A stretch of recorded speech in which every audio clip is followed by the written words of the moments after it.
देखिए आपका सीआरपीसी में 84 चल रहा था कल मैंने पिछले लेक्चर में।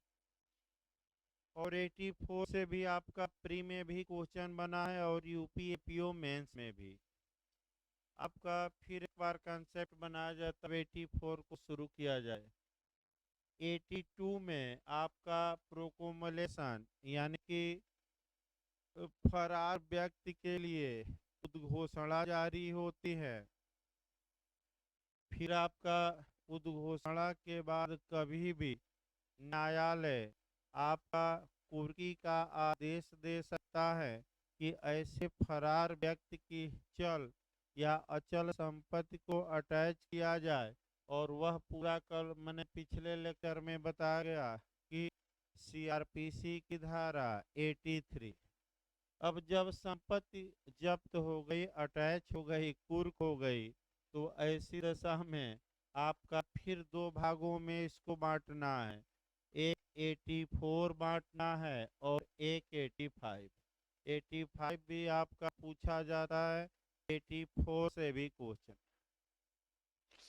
जिस व्यक्ति के खिलाफ उद्घोषणा की गई है, अगर वह व्यक्ति अपनी संपत्ति को वापस मांगना चाहता है तो 85 लागू होगी।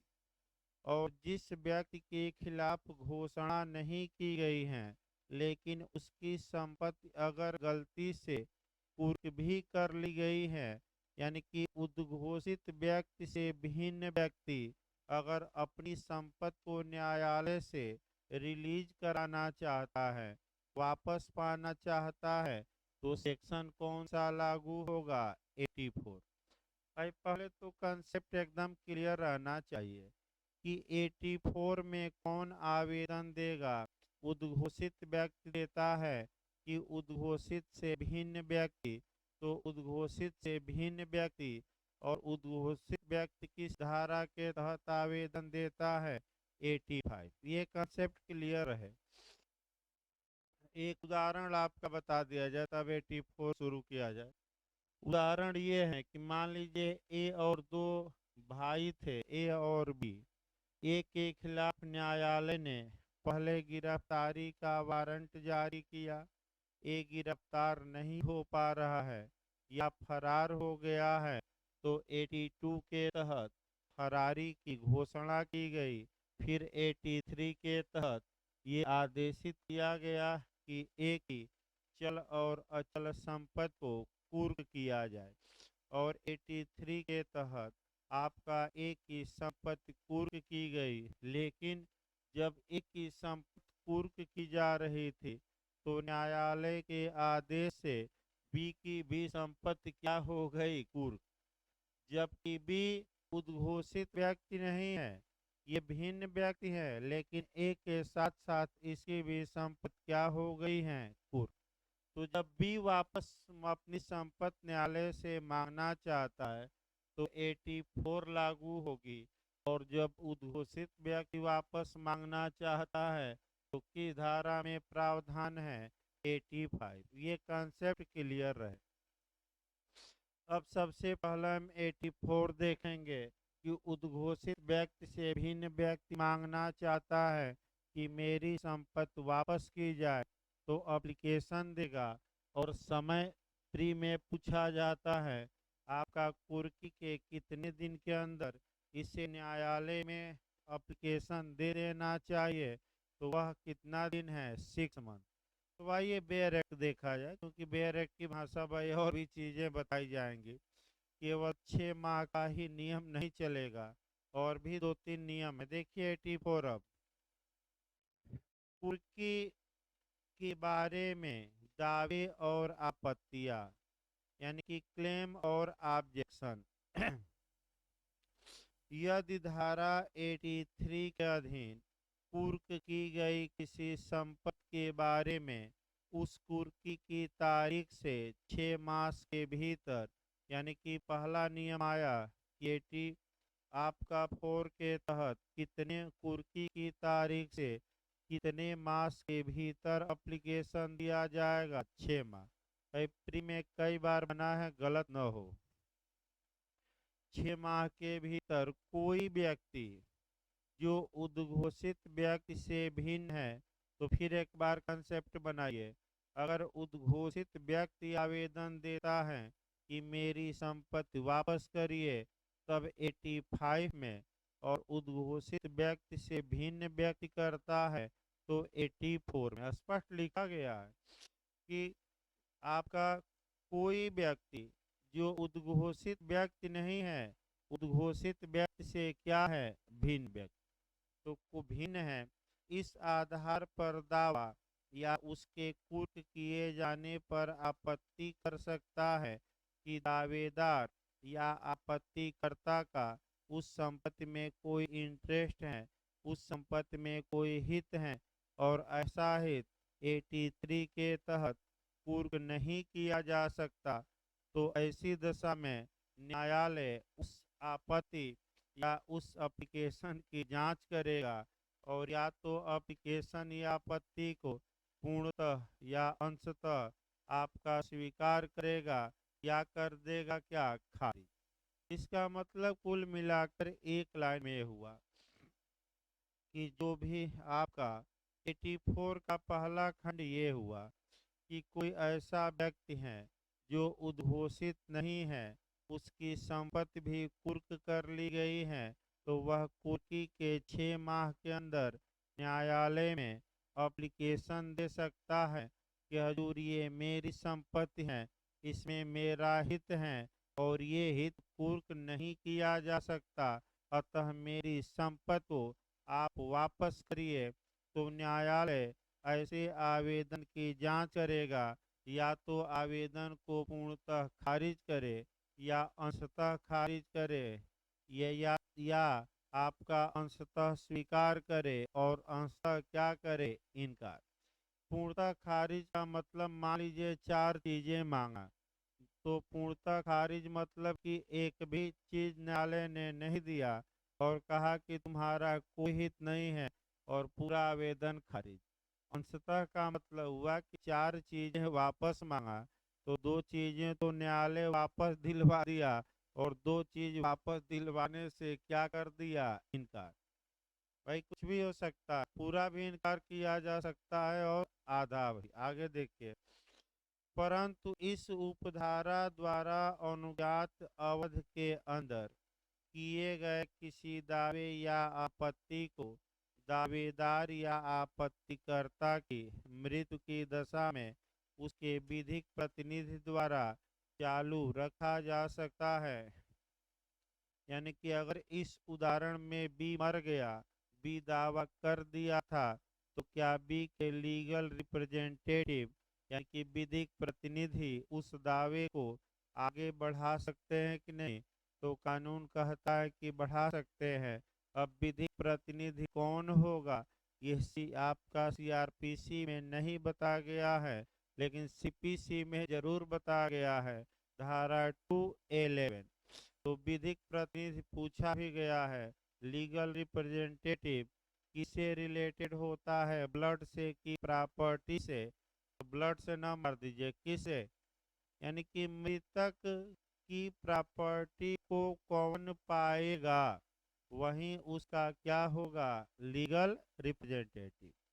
यानी कि लीगल रिप्रेजेंटेटिव प्रीवी होता है, संसर्गी होता है, जुड़ा होता है, मृतक के शरीर से मतलब नहीं है, बल्कि मृतक की संपत्ति जो व्यक्ति पाता है या पाने की संभावना है, वही व्यक्ति उसका क्या कहलाएगा, विधिक प्रतिनिधि। अगला देखिए, खंड 2 देखिए भाई, उपधारावन के अधीन दावे या आपत्तियां उस न्यायालय में जिसके द्वारा कुर्की का आदेश जारी किया गया था, या यदि दावा या आपत्ति ऐसी संपत्ति के बारे में जो धारा 83 की उपधारा 2 के अधीन पृष्ठांकित आदेश के अधीन कुर्की की गई थी, तो उस जिले के जिसमें कुर्की की जाती है मुख्य न्यायिक मजिस्ट्रेट के न्यायालय में की जाएगी। यहाँ से भी आपका क्वेश्चन बना है, ध्यान से समझिए। अब एक उदाहरण पहले तब बताया जाए। एक पहले उदाहरण देखे तब इसको समझाया जाए भाई। मान लीजिए कि प्रयागराज के न्यायालय ने कुर्की का आदेश दिया था और जो संपत्ति कुर्क हुई थी वह प्रयागराज के मने जिले में ही हुई थी। तो आपका उद्घोषित व्यक्ति से भिन्न व्यक्ति किस न्यायालय में एप्लीकेशन देगा कि हमारी कुर्क संपत्ति वापस की जाए? प्रयागराज। क्योंकि संपत्ति किस न्यायालय किस अधिक मने किस कहाँ जब्त की गई है? प्रयागराज में। अब तिरासी ये कहती थी कि अगर संपत्ति ऐसी है जो उद्घोषणा जारी करने वाले न्यायालय के क्षेत्राधिकार के बाहर है तो एक बाहर बनाया जाए, यानी कि प्रयागराज के न्यायालय ने प्रोक्लेमेशन जारी किया और संपत्ति की कुर्की कहाँ हुई? बनारस में। तो पहला नियम ये याद रखना है कि बनारस में कुर्की कैसे होगी? तो वहाँ के डीएम द्वारा यानी कि जिला मजिस्ट्रेट द्वारा क्या करने पर? पृष्ठांकित। तो अगर बनारस में संपत्ति कुर्क हुई है तो संपत्ति की वापसी की मांग के लिए एप्लीकेशन कहाँ दिया जाएगा? प्रयागराज में कि बनारस में? पहला क्वेश्चन तो बनारस में दिया जाएगा। और बनारस में किस न्यायालय में दिया जाएगा? तो न्यायालय भी पूछा जाता है मुख्य न्यायिक मजिस्ट्रेट यानी कि चीफ जुडिशियल मजिस्ट्रेट। फिर एक बार ये तो उदाहरण से हमने बताया, फिर आप एक बार इसको लीगल भाषा में देखिए। अगर उद्घोषणा करने वाले न्यायालय के क्षेत्राधिकार के अंदर संपत्ति कुर्क की गई है तो सेक्शन 84 के तहत उद्घोषित व्यक्ति से भिन्न व्यक्ति उस न्यायालय में ही जिसके आदेश से संपत्ति कुर्क की गई है आवेदन करेगा वापसी के लिए। लेकिन अगर संपत्ति किसी अन्य जिले में कुर्क की गई है जिला मजिस्ट्रेट के पृष्ठांकन द्वारा तो संपत्ति की वापसी की मांग अन्य जिले में की जाएगी। और किस न्यायालय में की जाएगी? वहाँ यानी कि इस उदाहरण में बनारस के किस कोर्ट में? सभी में नहीं बल्कि मुख्य न्यायिक मजिस्ट्रेट। अगला देखिए भाई आपका खंड 3 देखिए। प्रत्येक ऐसे दावे या आपत्ति की जांच उस न्यायालय द्वारा की जाएगी जिसमें वह किया गया है या की गई है। तो ठीक है, न्यायालय आपत्ति या दावे की क्या करे? इंक्वायरी करे। इंक्वायरी मैंने साक्ष्य ले और ये निर्धारित करे कि दावा सही है कि गलत।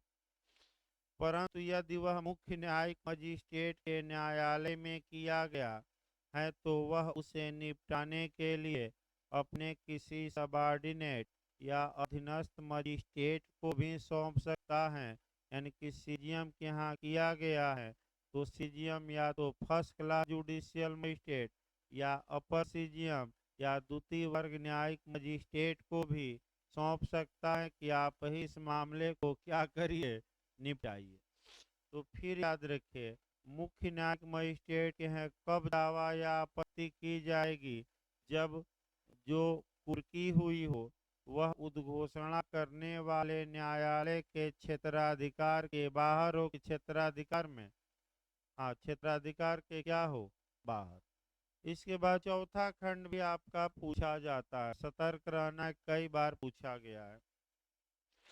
कोई व्यक्ति जिसके दावे या आपत्ति को उपधारा 1 के अधीन आदेश द्वारा पूर्णतः या भागतः नामंजूर कर दिया गया है ऐसे आदेश की तारीख से 1 वर्ष की अवधि के भीतर उस अधिकार को सिद्ध या साबित या प्रूफ करने के लिए आपका सिविल न्यायालय में सिविल वाद ला सकता है। यानी कि इसका मतलब ये हुआ कि इसका मतलब कुल मिलाकर ये हुआ। फिर एक बार उदाहरण लाइए तब देखा जाए। समय याद रखना यहाँ। ये उद्घोषित व्यक्ति था और गलती से किसकी संपत्ति भी कुर्क हो गई है? बी की। बी का कोई दोष नहीं था। एक तो 20-6 माह के अंदर आवेदन दिया कि हमारी ये संपत्ति हमें क्या किया जाए वापस, तो या तो न्यायालय वापस करे या वापस करने से क्या कर दे इनकार, या तो पूरी तरह वापस करने से इनकार कर दे, मैं आवेदन पूरी तरह क्या कर दे, या कुछ तो वापस किया और कुछ भाग वापस करने से क्या किया इनकार। तो पूर्णतः कब कहा जाएगा, जब पूरी संपत्ति वापस करने से क्या किया इनकार। और अंशतः कब कहा जाएगा, जब जैसे 4 वस्तु की डिमांड किए थे, 2 वस्तु वापसी का आदेश हुई, लेकिन कहा गया कि 2 वस्तु आपकी नहीं है, तो ये आवेदन को अंशतः खारिज किया गया कि पूर्णतः अंशतः।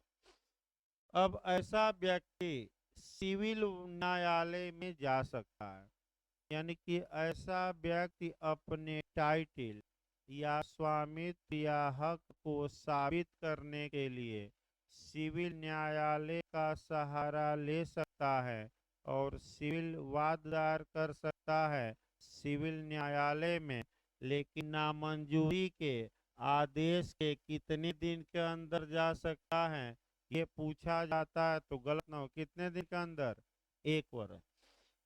1 वर्ष के अंदर जो सिविल न्यायालय अब फैसला देगा वह फैसला ही क्या होगा, मान्य, वही मान्य होगा। अब क्रिमिनल कोर्ट का मतलब नहीं है, यानी कि सिविल न्यायालय जो भी फैसला दे दे, अगर सिविल न्यायालय ये कहता है कि बी ही संपत्ति का हकदार है, तब तो क्रिमिनल कोर्ट को वह फैसला मानते हुए और बी की संपत्ति वापस करनी होगी। अगर संपत्ति नहीं बची, बेच दी गई, तो कुर्की का पैसा और विक्रय का पैसा का खर्चा काट के धन किसको वापस करना पड़ेगा, बी को। और अगर सिविल न्यायालय ने बी के दावे को डिसमिस कर दिया, नामंजूर कर दिया, तो अब कोई उपचार उपलब्ध नहीं है, यानी कि इसका मतलब आया कि बी तभी पाएगा जब सिविल न्यायालय उसके पक्ष में क्या दे। तो फिर एक बार भाई इसका पूरी बात देख लीजिए, आपका पूछा कहाँ से जाता है। फिर एक बार देखिए पूरी कहानी 84 की, मैंने दिमाग में बैठा रहे। 84 के तहत संपत्ति की वापसी की मांग कौन करता है, जो उद्घोषित व्यक्ति नहीं है बल्कि उद्घोषित के अलावा है, यानी कि भिन्न है। दूसरा पॉइंट लगातार बनता है कि कुर्की के कितने दिन के अंदर, अटैचमेंट के कितने दिन के अंदर, 6 माह के अंदर। तीसरा पॉइंट कहाँ आपत्ति करेगा, कहाँ एप्लीकेशन देगा, तो उसी जिले में है तो जिसने उद्घोषणा की थी कुर्की का आदेश, और बाहरी जिले में है तो किसके पास देगा, मुख्य न्यायिक मजिस्ट्रेट। अगर उसका दावा नामंजूर किया जाता है तो वह इसके लिए सिविल सूट ला सकता है। तो सिविल सूट कितने दिन के अंदर, क्रिमिनल कोर्ट में नहीं, सिविल न्यायालय में लाए, तो वह समय कितना है, 1 साल। इतना याद रहे तो ना मेंस में आप मैंने गलती करेंगे ना प्री में, यही लिखना भी रहता है, प्री के लिए भी सभी आपका। लेकिन सतर्क ये रहना है कि घोषित व्यक्ति से भिन्न व्यक्ति यहाँ जाता है। अब आपका 85 आइए, 85 को बंटवारा करना है भाई पहले, फिर एक बार कंसेप्ट बनाइए तो आपका ए और बी, तब 85 शुरू किया जाए। 85 में खंड वाइज भी बना है, देखिए ध्यान से। ए के खिलाफ गिरफ्तारी का वारंट जारी किया गया था, तत्पश्चात ए फरार हो गया या अपने को छुपा रहा था, जिससे ए गिरफ्तार नहीं हो पाया, तो उस न्यायालय ने सीआरपीसी की धारा 82 के तहत फरारी की घोषणा कर दी, किसके खिलाफ, ए के। फिर 83 के तहत ए की संपत्ति का कुर्की का आदेश दिया गया और ए की संपत्ति क्या हो गई, कुर्क। तो अगर ए के साथ किसकी हो गई थी गलती से, कुर्क भी, तब कौन सी धारा बताई गई, लेकिन अब ये हटा दीजिए। अब जो उद्घोषित व्यक्ति है, जो ये उद्घोषित व्यक्ति हैं, अब ये आता है और अपनी संपत्ति वापस मांगता है, तो इसके लिए आपका प्रावधान सेक्शन 85 में है। 85 को 3 खंडों में जोड़ देना है, माने तोड़ कर पढ़ना है। यानी कि 85 के तहत कौन व्यक्ति अपनी संपत्ति की वापसी या निर्मुक्ति या धन की मांग करता है, तो उद्घोषित व्यक्ति ही करता है जिसके खिलाफ फरारी की क्या हुई थी, उद्घोषणा।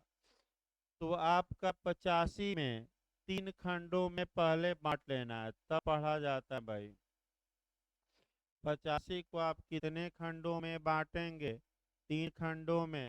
आपका पहला खंड वाइज पूछा गया है, प्री में भी मेंस में भी, तीनों खंड अलग अलग याद रखना है। पहले खंड में आपका है रिलीज करना। रिलीज मतलब निर्मुक्त। पहले तो याद रखिए किस खंड में क्या है, निर्मुक्त। निर्मुक्त करना पूछे, रिलीज करना पूछे तो खंड 1। विक्रय कब किया जाएगा ऐसी संपत्ति का, तो खंड 2। और रिटर्न करना यानी कि वापसी की बात कहाँ है, खंड 3। भाई खंड वाइज रट कर जाइए, फिर मैं बता रहा हूँ। रिलीज या निर्मुक्त का प्रावधान कहाँ किया गया है, तो आपका जवाब रहेगा 85 के क्लाज 1 में। सेल या विक्रय का प्रावधान कहाँ है, तो 85 के क्लाज 2 में। और रिटर्न करना या वापस करने के बारे में प्रावधान कहाँ है, तो 85 के क्लाज 3 में। ये 3 शुरुआती दौर में रट्टा मारना है। अब आइए फिर एक बार शुरुआत करना पड़ेगा भाई, 82 से आइए। पहले हम रिलीज कराते हैं, निर्मुक्त कराइए। पहला हम रिलीज देखते हैं, निर्मुक्त। रिलीज या निर्मुक्त का मतलब होता है मुक्त कर देना। मुक्त कर देना मतलब छोड़ देना। छोड़ देना मतलब कुर्की हटा लेना। फिर एक बार याद रखिए, निर्मुक्त मतलब छोड़ देना, कुर्की हटा लेना, यानी कि उस पर से आदेश को क्या करना, समाप्त करना। वापस ना करिएगा भाई, वापस अलग है, इसीलिए मैं बता रहा हूँ, वापसी 3 में है। रिलीज का मतलब मुक्त कर देना, कुर्की से उस संपत्ति को हटा लेना, कुर्की से उस संपत्ति को अलग कर देना, ये हुआ रिलीज का मतलब। या कुर्की से उस संपत्ति को क्या करना, छोड़ देना। भाई वापस ना करिएगा, रिलीज छूट गई तो उसको मिल गई, मन कुर्की हटा ली गई, तो कुर्की हटाई जाएगी। तो ये किस धारा में प्रावधान, माने किस खंड में प्रावधान है, 1। अब इसके लिए आपको 82 पढ़नी पड़ेगी, फिर 83 पढ़नी पड़ेगी, और फिर आपका 85। देखिए फिर एक बार भाई, एक दो लोग पूछ भी रहे थे, और अगर कहीं पिछली धाराओं में कंफ्यूजन हो तो वह कंफ्यूजन अब दूर हो जाएगा। ध्यान से देखिए, धारा 82 के तहत उद्घोषणा की गई फरार व्यक्ति के लिए, और उद्घोषणा का क्या किया गया, प्रकाशन।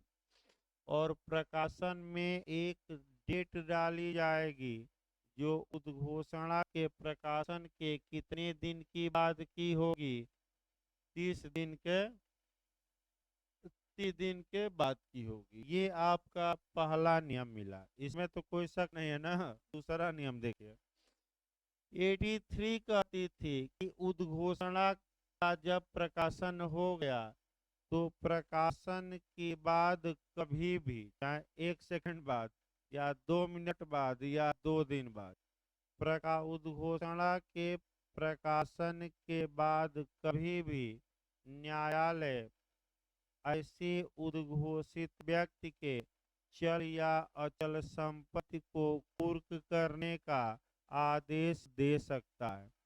यानी कि कुर्की का आदेश देने से इस 30 दिन के बाद की जो डेट हाजिर होने के लिए दी जा रही है, उसका कोई मतलब नहीं है, क्योंकि कुर्की का आदेश उद्घोषणा जारी करने के बाद कभी भी दी जा सकती है, इससे कोई मतलब नहीं। अब इसी में 85 जोड़ना है। अगर आपका मान लीजिए ये एक अभियुक्त ही था और 1 जनवरी को आपका उद्घोषणा प्रकाशित होती है और कहा गया कि 1 फरवरी तक आ जाना। इसी बीच 2 जनवरी को न्यायालय एक की संपत्ति को कुर्क करने का आदेश देता है और 2 जनवरी को ही एक की संपत्ति क्या हो जाती है, कुर्क। तो वो जो समय दिया है 30 दिन के बाद, इससे कुर्की के आदेश से कोई मतलब नहीं है, क्योंकि कुर्की का आदेश उद्घोषणा के बाद कभी भी दिया जा सकता है। तो इसका मतलब आगे बताया जाएगा और कौन सी धारा में बताया जाएगा, 85। ध्यान से अब समझिए। पहला खंड, अगर उद्घोषित व्यक्ति उद्घोषणा में दिए गए समय के अंदर या तो न्यायालय में हाजिर हो जाता है या लाया जाता है। हाजिर हो जाता है मतलब कि ये आत्मसमर्पण कर दे कोर्ट में। लाया जाता है मतलब क्या हुआ, पुलिस ने पकड़ कर कोर्ट में क्या किया, पेश। हाँ, अगर आपका उद्घोषित व्यक्ति उद्घोषणा में दिए गए समय के अंदर, माने इस उदाहरण में कितने समय के अंदर, 1 फरवरी, 1 फरवरी या उसके पहले न्यायालय में हाजिर हो जाता है या लाया जाता है, तो ऐसी दशा में अब कोई कारण उससे पूछा नहीं जाएगा और बिना कारण पूछे ही उसकी जो कुर्क की गई संपत्ति है, न्यायालय उस संपत्ति से कुर्की हटा लेगा। कुर्की हटा लेगा मतलब संपत्ति को छोड़ देगा। छोड़ देगा मतलब कि कुर्की से उस संपत्ति को मुक्त कर देगा। मुक्त कर देगा माने रिलीज कर देगा। इसी को हम निर्मुक्ति कहते हैं। क्या कर देगा, निर्मुक्त कर देगा, यानी कि छोड़ देगा। तुरंत आपका दिमाग जाना चाहिए कॉन्ट्रैक्ट में, क्या भारतीय संविदा अधिनियम में निर्मुक्ति का प्रावधान है कि नहीं, रिलीज का प्रावधान है कि नहीं। और बहुत अच्छा क्वेश्चन और घुमावदार बनता है। बैठिए हो।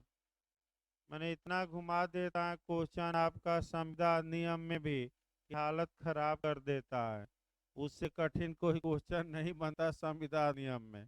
और आपका जैसे छोड़वा दिया, मैंने छूट दे देना। जैसे उदाहरण देखिए, ए ने बी को 5,000 रुपया उधार दिया था।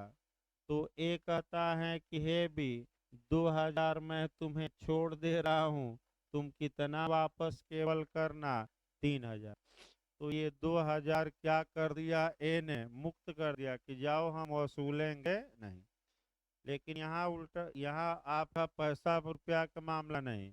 अगर एक ही संपत्ति कुर्क हो गई है और वह समय उद्घोषणा में दिए गए समय के अंदर आ जाता है, तो अब न्यायालय उसे कुछ पूछेगा नहीं, उसकी संपत्ति छोड़ देगा। यानी कि कुर्की क्या करेगा, हटा लेगा और एक को अपनी संपत्ति क्या होगी, मिल जाएगी। कोई दिक्कत नहीं है। लेकिन कब तक आ जाए, उद्घोषणा में दिए गए समय के अंदर, बाद नहीं। अब आप कहेंगे कि भाई बाद में आता है तब क्या होगा। अब उदाहरण आगे बढ़ेगा, अब एक ही बार थोड़ा समझ लेंगे सब। अभी आपका 1 फरवरी या इसके अंदर आया तब प्रेम से लौटा दी गई। अब आगे बढ़िए, विक्रय देखिए भाई। आपका विक्रय देखिए खंड 2, पहला तो रिलीज करा दिया गया। विक्रय भी काफी महत्वपूर्ण है। देखिए एक एक शब्दों को ध्यान में रखना है इधर भाई, बहुत महत्वपूर्ण ये सेक्शन चल रहा है। यदि उद्घोषित व्यक्ति उद्घोषणा में विनिर्दिष्ट समय के अंदर हाजिर नहीं होता है। चलिए फिर एक बार उदाहरण बनाइए भाई, तब तो खंड 2 में ए के खिलाफ उद्घोषणा की गई। उद्घोषणा 1 जनवरी को की गई। हाजिरी का एक डेट दिया गया कि इस तारीख को आ जाओ। वह डेट 30 दिन क्या होगी, बाद की। तो 30 दिन बाद हम 1 फरवरी बना लेते हैं, 30 दिन हो जाएगा ना बीच में, कोई दिक्कत नहीं है। 1 फरवरी या इसके पहले तुम कोर्ट में आ जाओ, न्यायालय ने ये घोषणा कर रखी है। अब ऐसी दशा में अगर ए इस तारीख के पहले न्यायालय में आ जाता है या लाया जाता है, तो पहला खंड हमने बताया कि ए की जो कुर्क की गई संपत्ति है वह रिलीज कर देगा न्यायालय, कुर्की हटा लेगा, यानी कि कुर्की से वह संपत्ति क्या हो जाएगी, मुक्त। कोई दिक्कत नहीं है। अब अगर 1 फरवरी तक नहीं आता ए, ध्यान से अब समझिए आगे, तब क्या होगा। तो दो परिणाम पहले समझिए, बेरेट की भाषा आगे बताई जाएगी। पहला परिणाम ये होगा कि अब उसकी संपत्ति बिना कारण बताए वापस नहीं होगी, पहला नियम। यानी कि समय के बाद आते हो तो बिना कारण बताए वापस भी नहीं होगी। और दूसरा नियम याद रखना है कि अगर समय के अंदर ये हाजिर नहीं हुआ तो एक नया अपराध अब करता है, और वह मैं बार बार बता रहा हूँ, आईपीसी की धारा के तहत 174 ए। फिर एक बार देखिए, समय के बाद हाजिर होने या लाए जाने पर अब संपत्ति बिना कारण बताए वापस नहीं होगी। वापसी का प्रावधान खंड 3 में हम बताएंगे कि क्या कारण बताना पड़ेगा।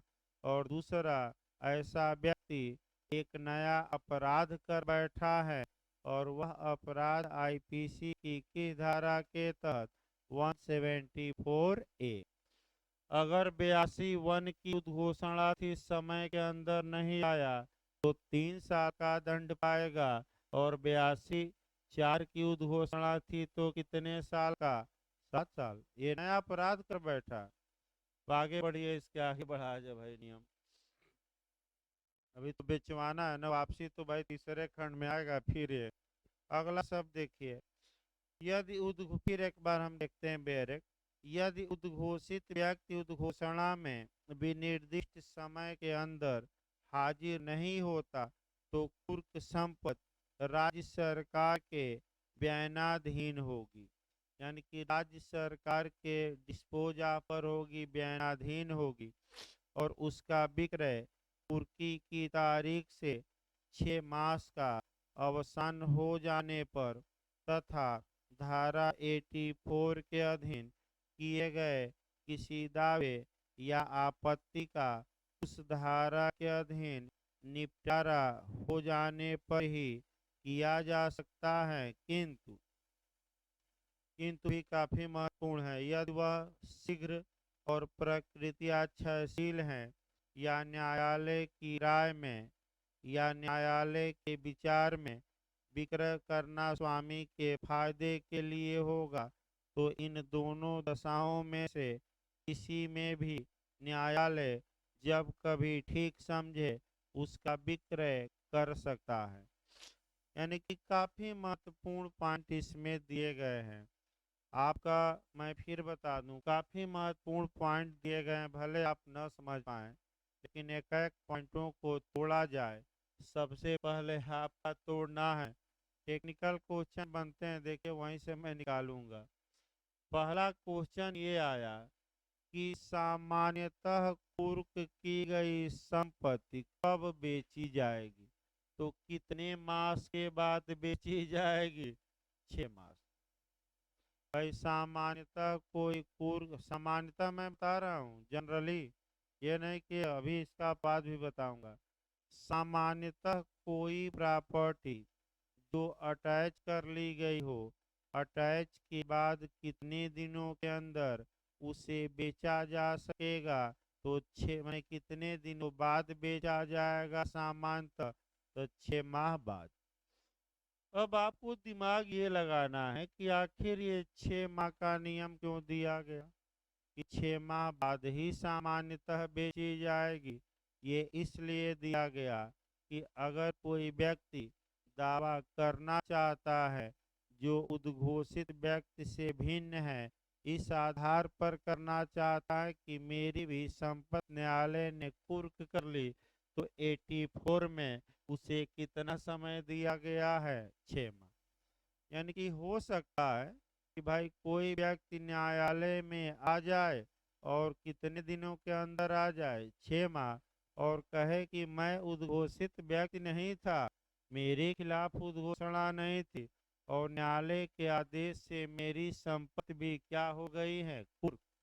तो कितने दिन के अंदर आकर वापस मांग सकता है? देखिए अब फिर, अगर 6 माह तक कोई एप्लीकेशन नहीं आया आपत्ति का, तो 6 माह बाद संपत्ति बेची जाएगी।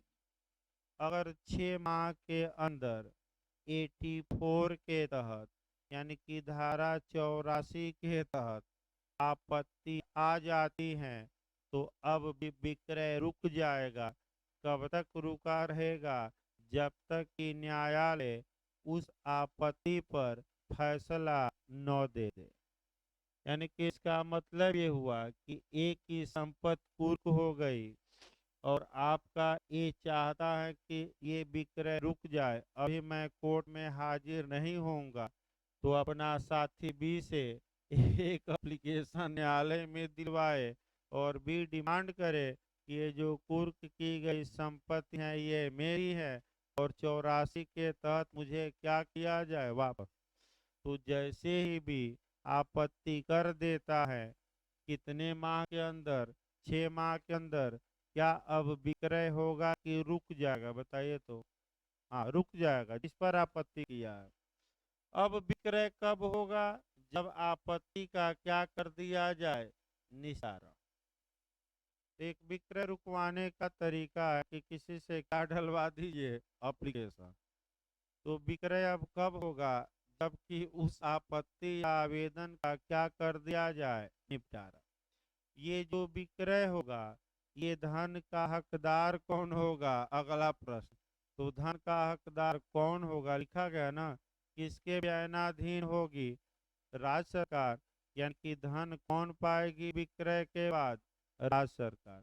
यानी कि जो भी ऐसी संपत्ति का विक्रय होता है, उसका धन कौन पाता है? राज्य सरकार। अब इतना तो आ गया ना, अब आगे बढ़िए। अब अगला पॉइंट आपको ये देखना है कि कब 6 मास का इंतजार न करते हुए न्यायालय कभी भी ऐसी संपत्ति का विक्रय का आदेश दे सकता है। 6 माह का नियम लागू नहीं होगा। तो ये सामान्य नियम नहीं है, बल्कि क्या है? अपवाद। कि न्यायालय कभी भी संपत्ति के विक्रय का आदेश दे सकता है। 6 माह का इंतजार करने की आवश्यकता नहीं। प्री में बहुत पूछा जाता है, आप सतर्क रहिएगा। कितनी दशाओं में न्यायालय कभी भी संपत्ति के विक्रय का आदेश दे सकता है? तो बेयर एक्ट में 2 कंडीशन है। पहला, अगर वह संपत्ति नेचर ही संपत्ति का ऐसा है कि जल्दी ही नष्ट हो जाएगी, ज्यादा दिन तक सुरक्षित नहीं रखा जा सकता। और दूसरा, न्यायालय की राय में अगर विक्रय इस समय कर दिया जाए तो स्वामी को फायदा होगा कि नुकसान होगा? फायदा। तो कितनी कंडीशन में कभी भी न्यायालय विक्रय का आदेश दे सकता है? तो रट कर जाइएगा, कितनी कंडीशन। तो पहली क्या हो गई? जब संपत्ति क्या है? क्षयशील है। प्रकृति संपत्ति ऐसी है कि वो ज्यादा दिन तक सुरक्षित। और दूसरा कौन सा कंडीशन है? जब विक्रय क्या हो? स्वामी के क्या हो? यानी कि अगर विक्रय कर दिया जाए और स्वामी आए धन वापस किया जाए तो उसको फायदा ही होगा, नुकसान नहीं होगा। आपका इसको जब भी पढ़िएगा तो आपका 83 का खंड 5 को जोड़कर पढ़िएगा। एक जोड़कर पढ़ना है इसको। किस खंड को? 83 का क्लास 5 है ना। देखिए आपका फिर एक बार देखिए, जब भी धारा आप 85 का क्लास 2 पढ़िए, विक्रय कब किया जाएगा, तो आप 83 का क्लास 5 भी पढ़ लेंगे। 83 के क्लास 5 में भी है कि अगर संपत्ति जीव धन है, जीव धन यानी कि पशु पक्षी है या प्रकृत्याक्षयशील है, तो न्यायालय तुरंत उनके विक्रय का क्या देगा? आदेश।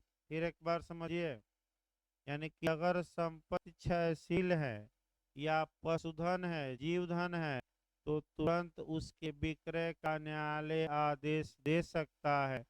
जो कुर्क की गई संपत्ति है, ये 83 के किस क्लाज में है? 5 में। और फिर आप कहा जाइए 85 का क्लाज 2, यानी कि जब संपत्ति क्षयशील हो पहला, और दूसरा जब विक्रय स्वामी के क्या हो? फायदे के लिए।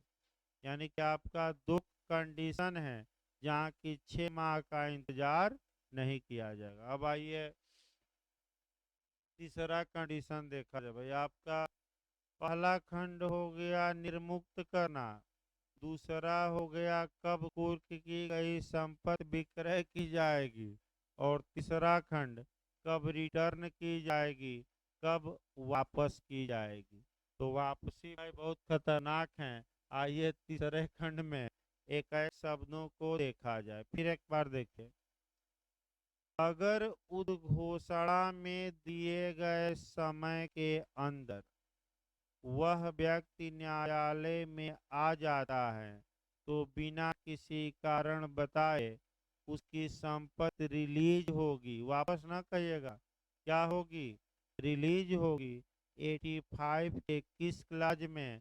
आपका कह सकते हैं कि 85 के क्लाज 1 में। अब आपका रिटर्न वापस मांगा जाएगा तो वापसी का प्रावधान खंड 1 में नहीं है, बल्कि आपका खंड आपका 3 में है। पहले बेर को तोड़ा जाए और तब देखिए एक दो टेक्निकल क्वेश्चन आते हैं इसमें भी। देखिए, यदि कुर्की की तारीख से, तो पहला क्वेश्चन तो तारीख याद रखिए, उद्घोषणा की तारीख से कि कुर्की की तारीख से, उद्घोषित व्यक्ति की गिरफ्तारी की तारीख से। तो क्या लिखा है? उद्घोषणा की तिथि से कि कुर्की की? भाई सतर्क रहना है, कुर्की की तारीख से। यदि कुर्की की तारीख से 2 वर्ष के अंदर कोई व्यक्ति जिसकी संपत्ति उपधारा 2 के अधीन राज्य सरकार के बयानाधीन है या रही है, उस न्यायालय के समक्ष जिसके आदेश से वह संपत्ति कुर्क की गई थी, या उस न्यायालय के समक्ष जिसके ऐसे न्यायालय अधीनस्थ हैं, स्वेच्छा से हाजिर हो जाता है या पकड़ कर लाया जाता है। अब आइए आपका देखा जाए भाई, पहले इतना शब्दों को। जिस तारीख को कुर्की हुई थी, सतर्क रहिएगा, उसके कितने वर्ष के अंदर? 2 वर्ष। समय याद रखना, कितने साल? 2 वर्ष के अंदर ऐसा उद्घोषित व्यक्ति जिसकी संपत्ति राज्य सरकार के बयानाधीन है या रही है। इसका मतलब ये हुआ कि हो सकता है कि अभी प्रॉपर्टी न बेची गई हो, और ये भी हो सकता है कि प्रॉपर्टी बेचकर पैसा किस खजाने में जमा कर दिया गया हो, राज्य सरकार। तो 2 वर्ष के अंदर आपका न्यायालय में हाजिर होता है या लाया जाता है। तो पहले दिया गया है किस न्यायालय में? तो जिस न्यायालय ने कुर्की का क्या दिया था? आदेश। या जिस न्यायालय ने कुर्की का आदेश दिया था, वह न्यायालय जिस न्यायालय के अधीनस्थ है, यानी कि उसके किस न्यायालय में? ऊपर के न्यायालय में। यानी कि जो न्यायालय कुर्की का आदेश दिया था, कहाँ हाजिर होता है? उसके ऊपर के न्यायालय में। कितने दिनों में भाई अभी हाजिर है? दूसरा ये आया कि या तो पकड़कर लाया जाता है या स्वेच्छा से क्या हो जाता है? हाजिर। तो बताइए कब ये नियम लागू होगा वापसी का? जब पुलिस पकड़ कर लाए 2 साल के अंदर कुर्की के, कि स्वेच्छा से हाजिर हो जाए, कि दोनों कंडीशन में? फिर एक बार याद रखिए, या तो पुलिस ने उसे पकड़ा कितने साल के अंदर कुर्की के 2 साल के अंदर, तब भी ये नियम लागू होगा। या पुलिस ने पकड़ा नहीं, बल्कि ऐसा उद्घोषित व्यक्ति न्यायालय में क्या कर दिया, सरेंडर या आत्मसमर्पण, यानी कि अपनी इच्छा से न्यायालय में क्या हो गया आज। दोनों कंडीशन याद रखिएगा, पकड़ने पर भी पुलिस द्वारा और स्वेच्छा से हाजिर होने पर भी। और न्यायालय को विश्वास कराइए, अब ऐसे नहीं वापस होगा। न्यायालय को 2 कारणों से विश्वास कराइए, यानी कि न्यायालय में 2 बातें साबित करे। कौन करे, उद्घोषित व्यक्ति।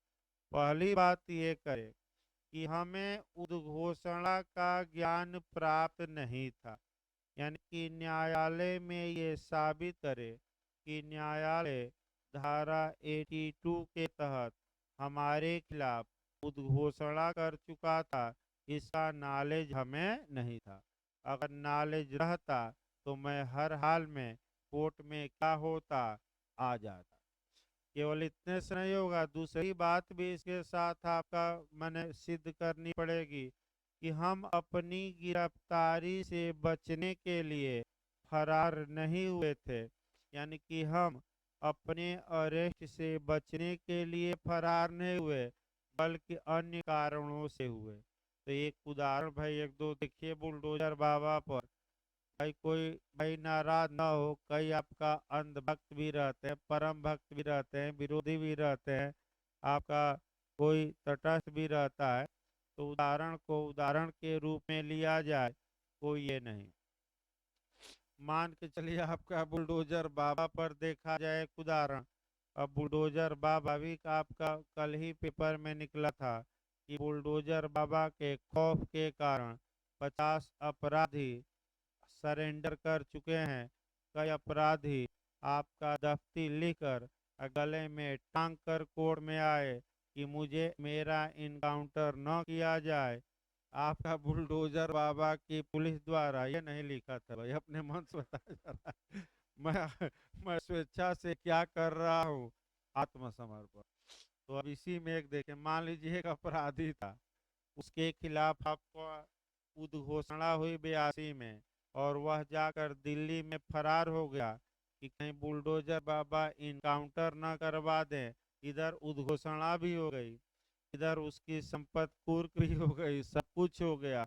अब कुर्की जिस तारीख को हुई है, अब 2 साल के अंदर या तो वह दिल्ली में पकड़ा जाता है, या प्रयागराज का मामला है तो यहाँ आकर कोर्ट में क्या कर देता है, सरेंडर, माने आत्मसमर्पण कर देता है। और कितने साल के अंदर, कुर्की के 2 साल। और 2 बातें साबित करे, केवल सरेंडर से नहीं होगा, कि हमें उद्घोषणा की जानकारी नहीं थी और मैं फरार हुआ था, लेकिन गिरफ्तारी से बचने के लिए नहीं।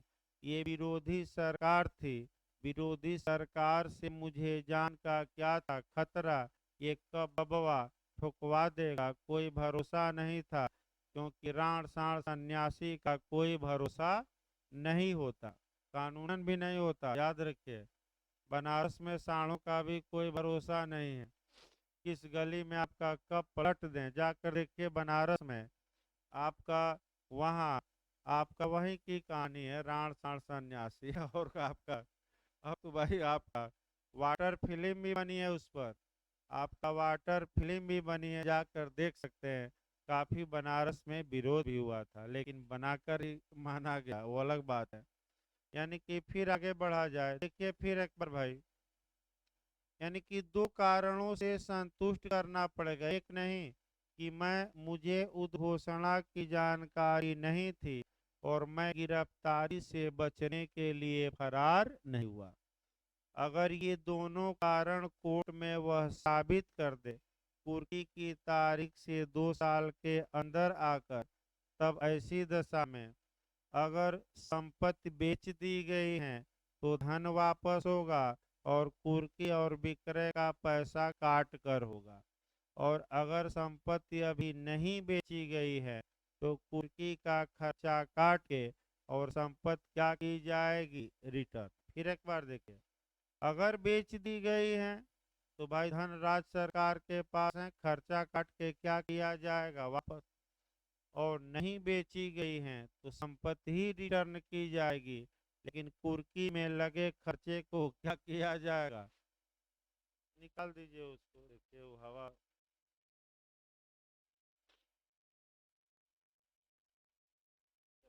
निकाल देने तो उड़ता रहेगा वो।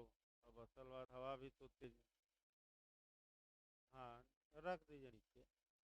देखिए आपका ये प्रावधान है, यानी कि कुल मिलाकर आपका जो प्रावधान मिला आपका, फिर एक बार देखिए यहाँ एक और लाइन। अगर कुर्की की तारीख से 2 वर्ष के बाद या तो पकड़ कर लाया जाता है या कोर्ट में हाजिर होता है 2 साल बाद, तो फिर याद रखिए कोई वापसी नहीं, न तो पैसा वापस किया जाएगा और न ही संपत्ति। तो जो ज्यादातर जगलर होते हैं, बदमाश होते हैं, या तो बॉम्बे भाग जाते हैं दिल्ली, और आप गौर से देखिएगा कि 2 साल के अंदर ही वह कोर्ट में क्या हो जाते हैं, आ जाते हैं। क्यों आ जाते हैं कि उसके बाद अगर आएंगे तो कुर्क संपत्ति भी वापस नहीं होगी। तो आपका ये नियम बता गया काफी। इसके बाद आपका जो सेक्शन है आपका 86, पूर्व की गई संपत्ति की वापसी के लिए आवेदन अगर नामंजूर कर दिया गया है तो आप अपील कहाँ करेंगे, तो जो अपील न्यायालय हैं वहीं करेंगे। यानी कि मुख्य न्यायिक मजिस्ट्रेट ने आवेदन नामंजूर किया तो सत्र न्यायालय में, सत्र न्यायालय ने आवेदन नामंजूर किया तो हाई कोर्ट में, और हाई कोर्ट ने कर दिया है तो कहाँ जाइए, मैंने जो अपील न्यायालय है वो पूछा नहीं जाता। अब 87 की भूमिका देखिए भाई, क्योंकि 85 काफी महत्वपूर्ण थी और 85 से निश्चित आपका याद रखिए, इसीलिए समय लग गया। 87 से भी आपका एपीओ मेंस में क्वेश्चन आ चुका है और प्री में भी क्वेश्चन आ चुका है। जब भी आप 87 पढ़िए तो कुछ प्री के लिए भी कोरिलेट करना है। कौन कौन सी धाराएं कोरिलेट करनी है आपका, ये देखिए। सबसे पहले 2W पढ़ना है, परिभाषा। इसके बाद 2W के बाद 204 पढ़ना है, धारा। सीआरपीसी की कौन सी धारा, 204। उसके बाद आपका 87 पढ़ना है। इसके बाद आपका 259 पढ़ना है और 260 का खंड 2 पढ़ना है। फिर एक बार देखिए भाई, यानी कि कॉन्सेप्ट बनाने के लिए 87 पढ़ने से पहले आप सीआरपीसी की धारा 2W पढ़ेंगे, फिर आपका सीआरपीसी की धारा 204 पढ़ेंगे, 204 पढ़ेंगे, फिर 87 पढ़ेंगे, फिर 259 और धारा 260 का क्लाज कौन सा, 2। एक साथ पढ़िए, एक क्वेश्चन प्री में कहीं गया नहीं है जल्दी, ये हमेशा पूछा जाता है। पहले इन धाराओं को एक एक लाइन देखिए। पहला ये देखना है कि 2W में समन मैटर या समन मामला परिभाषित है। तो समन मामलों में सामान्यतः न्यायालय किसी व्यक्ति को एपीयर या हाजिर कराने के लिए क्या जारी करता है, समन। भाई समन मामलों में क्या जारी करता है, जनरली समन। तो अभियुक्त की हाजिरी के लिए समन जारी होता है समन मामलों में। तो कौन सा सेक्शन है, 204। भाई अभियुक्त को तलब किया जाता है, फिर एक बार याद रखिए बहुत महत्वपूर्ण सेक्शन है सीआरपीसी का। जब न्यायालय किसी अपराध का कॉग्निजेंस ले लेता है तो अभियुक्त को तलब करता है, बुलाता है, और कौन सी धारा में आदेश का जारी करके, 204। अब आदेश जारी हो गया। अगर ऐसा अभियुक्त या ऐसा व्यक्ति समन पर नहीं आया तब न्यायालय के पास क्या उपाय है। भाई जब समन पर प्रेम से बुलाया गया व्यक्ति नहीं आया तो आप लोग खुद बताइए, न्यायालय के पास कुछ तो उपाय होना चाहिए जबरदस्ती का। तो वह उपाय है गिरफ्तारी का वारंट। तो अब आइए, समन के बदले या समन के अतिरिक्त आपका कब गिरफ्तारी का वारंट जारी किया जा सकता है, वह कंडीशन कौन सी धारा में पढ़नी है? 87। अच्छे से इसको हम भूमिका बांधेंगे। अभी पहले का एक धारा देख लीजिए। यानी कि समन मामलों में, यानी कि समन जारी न करके या तो न्यायालय डायरेक्ट गिरफ्तारी का वारंट जारी कर सकता है, या पहले समन जारी करे और उसके बाद क्या करे, गिरफ्तारी का वारंट। बताया जाएगा डिटेल में। ये दोनों अलग अलग प्रावधान है, ये कल बताएंगे हम डिटेल में। आज भूमिका आपका उपाय, क्योंकि भाई आपका आईपीसी भी चलानी है। अब दो धाराएं और यहाँ भूमिका में देखनी है। जो समन के बदले वारंट का तो प्रावधान नहीं करती, लेकिन जो विचारण है, जो ट्रायल है, उसके परिवर्तन करने की बात करती है। यानी कि समन मामलों के विचारण को वारंट मामलों में कन्वर्ट किया जाता है और संक्षिप्त विचारण को भी कन्वर्ट किया जाता है। तो समन मामलों के विचारण को बदला जा सकता है। किस मामले के विचारण में? वारंट मामले के। वह 259 काम करेगी। और आपका समरी ट्रायल या संक्षिप्त विचारण को भी कन्वर्ट किया जा सकता है। ये कौन सी धारा काम करेगी? 260 का कौन सा क्लाज है? 2। भाई लास्ट में 260 का दिया गया है, एकदम लास्ट वाली लाइन देखनी है 260 की। 260 में भाई बेयर एक्ट में 260 का खंड 2, क्योंकि कई लोग खोदते रह जाएंगे ऊपर से 2 कहाँ है, एकदम 261 के ऊपर देखिएगा। कल इसको हम थोड़ा और बताएंगे। भाई इसके बाद आईपीसी चलेगी अभी 12-15 मिनट बाद। मैंने आपका 6:15 हो रहा है, 6:30 आईपीसी शुरू होगी। शेड्यूल आपको फिर कई लोगों को भाई पता नहीं, बता दिया जाए। आपका 4 बजे से 5 बजे तक जीएस लगाया गया है, जिसको जीएस पढ़ना, हिस्ट्री चलेगी। 5 से 7:30 तक ला चलेगा फिलहाल।